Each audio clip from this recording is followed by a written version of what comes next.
tribunal pour sauver le maire de Metz. Mais de quoi s'agit-il? Dans l'information a couru que le mot d'ordre a été lancé pour soutenir, quoi qu'il en soit, le maire de Metz. Information donnée dans les milieux politiques et maçonniques de la Moselle, de la région. Il faut sauver le maire de Metz.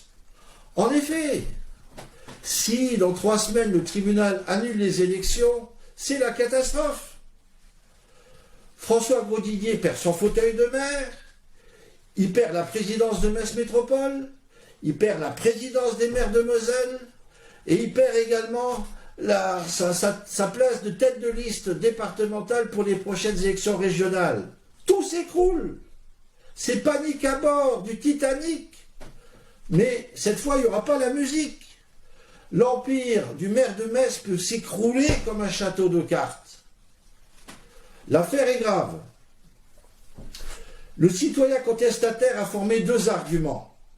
Le premier argument concerne le passé judiciaire de l'ex-maire de Voipy. Cet argument a été balayé d'un revers de main par le rapporteur, car il estime à juste titre qu'il n'y a aucun lien avec les élections municipales de Metz. C'est vrai.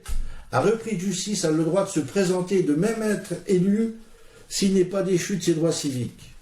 En revanche, et là c'est le plus important, le mémoire du 20 janvier concernant les arguments juridiques exposés par le contestataire concernait d'une part la présence des juges consulaires sur la liste utile pour Metz et deuxièmement le soutien de Patrick Weiten, président du département, à son copain Grosdidier en utilisant le compte Twitter du département, c'est-à-dire les moyens de l'administration publique pour soutenir le candidat. C'est formellement interdit.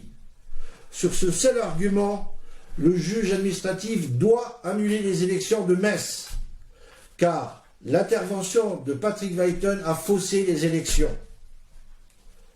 Mais, coup de théâtre, le rapporteur a décidé que ces arguments juridiques devaient être écartés car ils ont été délivrés hors délai.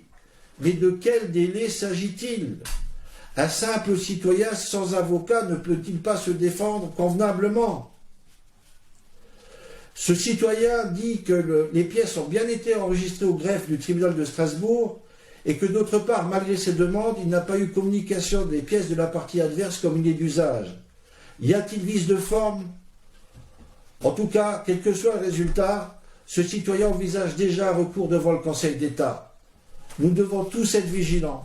Nous devons défendre l'état de droit. Nous devons défendre le code électoral et nous devons défendre nos valeurs républicaines. Affaire à suivre. Merci de m'avoir écouté. Au revoir.